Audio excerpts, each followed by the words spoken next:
Next up, we have our third speaker. Faiza Hassan is an articling student with the federal government. She has a passion for various areas of public law and human rights. She's an Ottawa local and completed both her undergraduate and law degree at the University of Ottawa. When she's not working or studying for the many hoops involving in attaining her license, she enjoys learning and challenging her views by perusing the self-help sections of bookstores, binge shopping, and catching up on her podcasts at the gym, right? Talk about multitasking, attending halaqas, and perhaps most importantly, Netflixing. Yes, it is a verb on the online Open Merriam-Webster dictionary. I've checked it out. As a once upon a time avid attender of youth conferences, Faiza is extremely excited for the opportunity to share in this experience with all the incredibly bright young minds who will undoubtedly be the vehicles and the change we so desperately need in this world. So let's put our hands together and welcome Faiza Hassan. Assalamu alaikum. Let me begin with a disclaimer. I was initially asked to give a short talk on an area related to educational development outside the classroom. But as I began drafting out bullet points on mentorship and being involved in extracurriculars and scholarship, I quickly realized that so much of what I had to say had already been said, and to be frank, found on Google.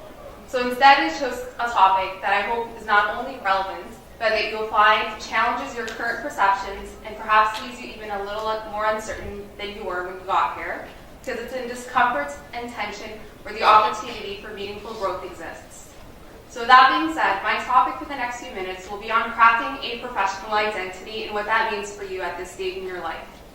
To be honest, I'm not an expert on this topic. In fact, I'm still working these issues out for myself, because I started this process late in life. But I hope to impart on you some things that I wish someone had shared with me when I was your age. So why is professionalism important, and what values does professionalism serve for your life? It heads that I'm so indebted to my parents because they truly used every tool in their arsenal to provide my siblings and I at the best shot at better futures. My parents, like most Somali parents, stressed the value of an education at a very early age. Go to school, get good grades, get a good paying job. The quintessential immigrant dream, a seemingly straightforward formula for success. However, while we have been taught that getting a strong educational foundation is an important cornerstone for success, education without professionalism is an empty ambition. While your credentials may get you through the door, it's your professionalism that 9 times out of 10 will determine whether you get the job, whether you'll be promoted, whether you'll stay in your position. In other words, even though your formal education ends when you walk across the stage, your professionalism stays with you in all aspects of your life for the rest of your life. Professionalism provides you with many privileges. It will attract you to opportunities, personal growth, development, community, and legacy. In fact, the state of your reputation will be determined by professionalism, or lack thereof. I remember on my very first day of law school, our dean told my peers and I, as soon-to-be professionals, we would do best to remember that our reputations would always precede us, and for that reason, we would do best to be conscious of the images we put forth of ourselves. This advice proved to hold true because today, while we are no longer law students, my peers and I have developed salient reputations that very much are based on our experiences together on our very early days of school. So, that disrespectful, corner-cutting student from our school days is now the person least likely to receive a referral. So professionalism can have some very real and tangible impacts on your life. Admittedly, this undertaking of cultivating a professional identity can be daunting and time-consuming. So why spend so much time on it when you can simply opt out? Well, unfortunately, a lack of professionalism does not mean neutrality.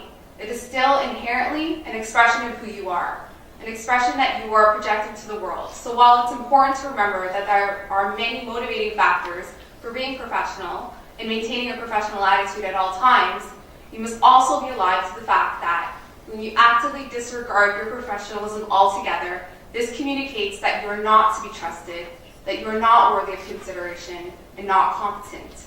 And like my dean once said, whatever first impressions you project of yourself the earliest, without a doubt, will be the lasting impressions people have of you. So it is in your best interest to project the best version, that is the most professional version of yourself if you can. So now that you're all hopefully convinced of why cultivating a professional identity is so important, what does professionalism look like? So this is perhaps the most important question, but also the most contentious.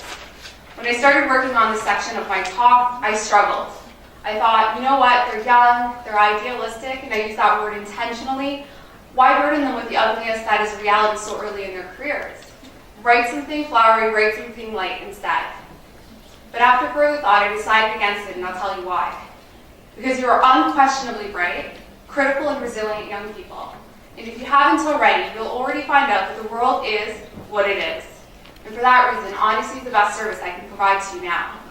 And with that being said, the truth of the matter is, as things are now, professionalism does not look like you. It does not look like me, for that matter. And what I mean by that is that professionalism is not young, relatively speaking. It is not black, it is not Muslim, it is not female, it does not come from humble beginnings. And it is certainly not an aggregation of all those markers. And because of this, you need to be mentally prepared for the experience of being alone in a sea of faces that do not look like yours, nor share similar experiences to you. By way of example, my otherness was really confirmed in my first semester of law school. So it was a mandatory course that we had to take in law school on legal ethics. We had a guest speaker come in one day, and what she was doing was going through a series of discussion points and scenarios. One of the scenarios that she provided was about an Aboriginal student who overheard one of her white peers' comments, "All these Aboriginals getting so much easier than the rest of us." And the guest speaker's discussion points were along the lines of, "Have you heard this? What we have said? What do you think of it?" For me, it was a very simple question with a very obvious response. Clearly, the speaker in the scenario was ignorant and misinformed. Clearly. So you can imagine my surprise, perhaps my own naivety, when one of my peers, who was white and male, and who I actually worked with in that same class and who seemed at the time to be very level-headed and informed, put his hand up and ever so nonchalantly said, "Wait, am I missing something? What's wrong with what he said? Minorities and Aboriginals do get in a lot easier than the rest of us." I remember thinking to myself, you can't possibly be serious. The discussion on the purpose and value of affirmative action policies aside, it deeply disturbed me that this man was sincerely under the impression that every single person of color, an Aboriginal student in that classroom, had been admitted to law school based on some sort of quota system, not their own merit. How could someone so evidently educated and informed and capable of critical thought be so ignorant? Sadly, he was not an outlier, and a few of my peers shared his sentiments. That experience will always stick with me because it was the first time my feelings of being other in that setting were confirmed. Let me say that, while in my humble opinion, my alma mater does a great job and is in fact a leader amongst its peers institutionally in promoting diversity, it would be a disservice to not recognize that many of these professional spheres are spaces of privilege that were many decades intentionally designed and to proactively discriminate against and prevent the entry of people who look like you and me. And that, unfortunately, that sense of exclusivity continues to exist among some people today. So why do I share this anecdote? Well, for one, I want to validate any feelings that you have of being othered as you enter into your respective fields. Often we undermine our own visceral reactions and experiences because we're been conditioned to believe that our experiences do not matter. I want you to be assured that your gut feelings are real and that they're valid. And secondly, I want you to remember that even when people have you thinking that you are less than and are not worthy of certain things because of your identity, you should know that A, it has nothing to do with you as an individual and everything to do with their skewed perception of reality, and B, that you are not less than. You are equal, you are bright, and you are worthy of any gift or blessing Allah subhanahu wa ta'ala has bestowed on you.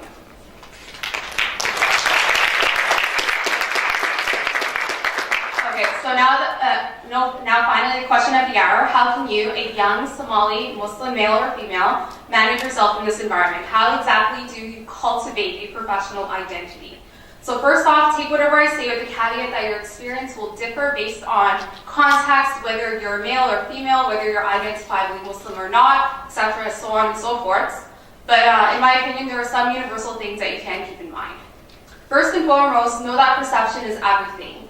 There's so many things that go into perception, and I'll be real, a lot of them are fickle and they're subjective, but the world is what it is and they do matter. So you need to be aware of your context, be aware of how you dress, be aware of how you groom yourself, be aware of how you speak, be aware of using words that you would use in your social setting as opposed to work. Beware of your time and how you manage it. These all may seem very obvious, so I'll give you an example of why you need to be hyper aware of them, given your identity. So a friend of mine started a new job, and she was told by her supervisor that she had a window as to when she could actually start. So let's say she was told she could start anytime between 8:30 and 10 a.m. So, we're all human, we like to sleep in. She decided that she wanted to start closer to the end of that window. So imagine her surprise when at her performance review, people had taken issue with her stating that she was starting so much later than everyone else, and she had developed a perception of being a lazy employee who casually strolled in whenever she wished to. Was this unjust? Absolutely. But her decision to come in later, in addition to the negative stereotypes already associated with people from her community, contributed to others perceiving her as being lazy and uninterested in her work. So always be hyper-aware of the perception that you convey of yourself to your peers and your superiors. You do not want something so fickle and unfair to be the reason why you're asked to go unnoticed. Next, know your cards, how you will play them, which cards you're willing to lose in this process, and which you want to hold on to. It's easy to lose elements of ourselves in the process of cultivating a professional identity. It happens to all of us. That is why it's important to know ahead of time what aspects of yourself you are willing to compromise on or change, and what values go so deeply to the core of who you are that even if you are presented with the most attractive opportunity, you would walk away from them to preserve your values. So this is a very personal exercise that requires you to know yourself pretty well. It's something you can start identifying now. Check your internal compass in various settings and circumstances. Are you being true to yourself in your actions and your conduct? Are you being authentic? Does that even matter to you? Always be competent. Be detail-oriented. Ask questions early. Hone your craft. Put your very best effort into everything you do. This means completing the smallest request with the same care and effort as you would the biggest projects. Be courteous. Be courteous to everyone you meet, and remember that no matter how high up you get in this dunya, you're nothing more than the earth that you walk on, so humble yourself. I have seen plenty of people with overinflated egos who will be so kind and respectful to higher-ups or even their peers, but who will be so vile and rude to those who have less prestigious positions. It's hard to respect these types of people because they lack basic integrity and character. Character is how you treat those who can do nothing to benefit you, so be of good character and treat others well. Set boundaries, because people will try you. Being courteous doesn't mean letting people get away with mean-spirited comments or ignorant comments. You avoid this by being formal, sometimes being overly formal. Know that information spreads quickly, whether it's in the workplace or even in our community. Be cautious of what you share with others. Be aware of who you trust. Be assertive and advocate for yourself if you feel you are being unfairly treated. And perhaps the most important, embrace ignorance, but in a good way. Yes, you will undoubtedly accomplish many things, win great acclaims, do important work, and publish great scholarship in your road to professionalism, but the greatest trait you will ever possess as a professional is to be aware of and be humbled by your own ignorance. Remember that you will never know everything, predict every outcome, or even know the right questions to ask. So accept the posture of ignorance and allow it to compel you to keep learning. Never ever become complacent to what you know. Never become so enamored by your own smarts that you give up on the difficult lessons, because ignorance is not always incompatible with excellence. And finally, I just want to say I'm sorry, because the truth is, no matter how many degrees that you accumulate, no matter how early you show up to work, no matter how hard you work or how respectable you become, sometimes you won't escape discrimination or judgment.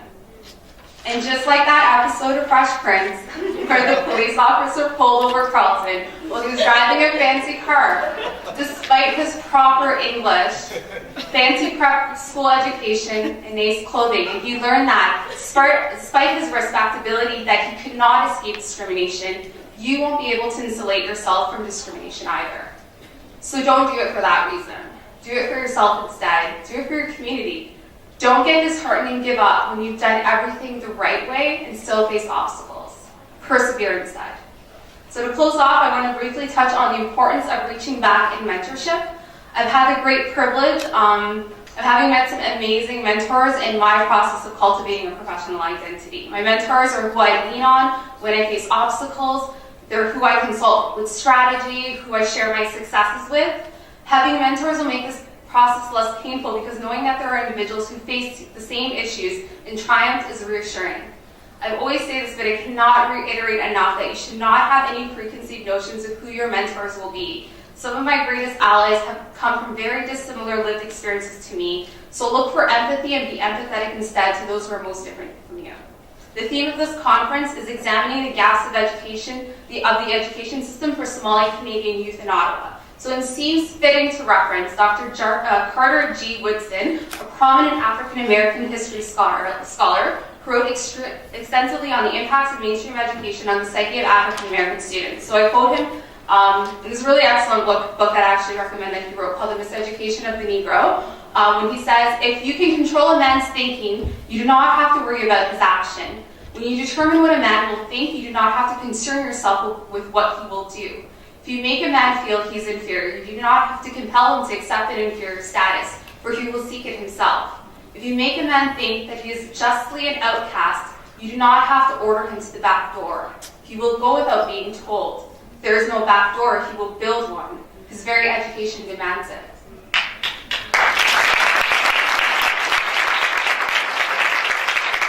Dr. Woodson's words, while written in the context of the 1930s, are still relevant today. Sometimes the process of professionalism in education will teach you that people from your culture and who share your background have not made any valuable contributions to history, or in fact incapable of making any valuable contributions at all. Or if they have made contributions, these contributions begin with, let's say, slavery, the Civil War, tribal conflict, or even ratchet TV. So over time you'll begin to internalize these messages, and your psyche will be altered in a manner that you will recreate these systems of oppression within your own community.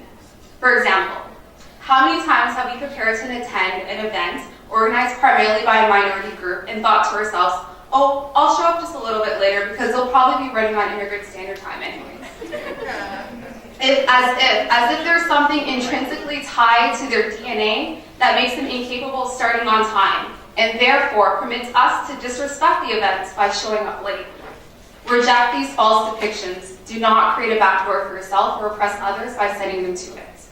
Also, recognize that as someone with an opportunity to engage in this process of developing a professional identity, you are privileged. And that is a great responsibility. This means that you must speak up and use your privileges and facilitate change and undermine oppression, but it also means that you must remain silent. Because when you remain silent in the presence of those who have less privilege than you, you undermine the idea that only those with certain degrees and certifications have a right to speak. So remain silent when it's appropriate and listen. I'll end with this. We will all one day soon, inshallah, be young professionals in your respective fields. So I hope that as you move forward and do great things, a smidgen of what I've shared will percolate in your mind and serve to be of some benefit to you. I'm confident that you will achieve great things, inshallah, and be great professionals.